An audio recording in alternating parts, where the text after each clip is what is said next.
அனைவருக்கும் கணித வணக்கம். இப்போ பார்க்க போகிறது 8ஆம் வகுப்புக்குரிய கணக்கு பயிற்சி 1-4. அதில் 6வது கணக்கு பார்க்க போகிறோம். நீள்வகுத்தல் முறையில் வர்க்கமூலம் கண்டுபிடிக்கிறது எப்படி அப்படிங்கிறத 2வது கணக்கை வச்சு பார்க்க போகிறோம்.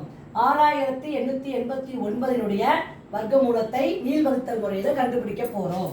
6889 இந்த மாதிரி போட்டுக்கிறேன்.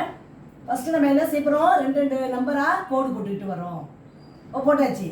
இந்த கணக்கை பொறுத்த வரைக்கும் வர்க்கமூலம் கண்டுபிடிக்கிறது நமக்கு என்ன தெரிஞ்சிருக்கணும், முக்கியமானா வர்க்கம் வாய்ப்பாடு தெரிஞ்சிருக்கணும். தெரிஞ்சாதான் இந்த கணக்குகளை எளிதாக செய்ய முடியும். இப்போ 68ங்கிற நம்பருக்குள்ளார வர்க்கம் வாய்ப்பாடு என்ன இருக்குது அப்படின்னு பார்த்தோம்னா 8 8 64. அப்போ 8னுடைய வர்க்கம் தான் 64. அதை இங்கே எடுத்து எழுதிக்கிறேன். 64 போட்டுக்கிட்டேன். 8ல் 4 போனால் எவ்வளோ, 4. அடுத்து என்ன செய்யணும், அந்த 2 நம்பரையும் எடுத்து கீழே எடுத்து எழுதிக்கணும். 89. 8 8 16. இப்போ பார்த்தீங்கன்னா இந்த 16 இருக்கு, 1ஆம் இலக்கம் 9 இருக்கு. எந்த நம்பரை போட்டு அதே நம்பரால் பெருக்கினால் 9 வரும் அப்படிங்கிறத பார்க்க போகிறோம்.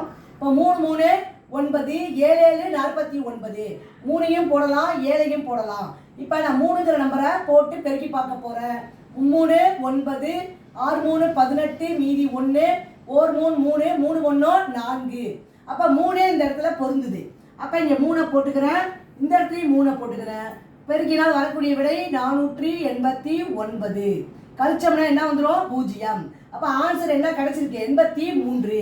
இந்த கணக்கை பொறுத்த வரைக்கும் வரக்கூடிய விடை 83. Therefore 6889 வர்க்கமூலம் இஸ் ஈக்குவல் டு 83. என்ன மெத்தடில் கண்டுபிடிச்சிருக்கோம், நீள்வகுத்தல் முறையில் இந்த கணக்குக்குரிய விடையை இப்போ நம்ம பார்த்துருக்குறோம். புரிஞ்சுங்களா?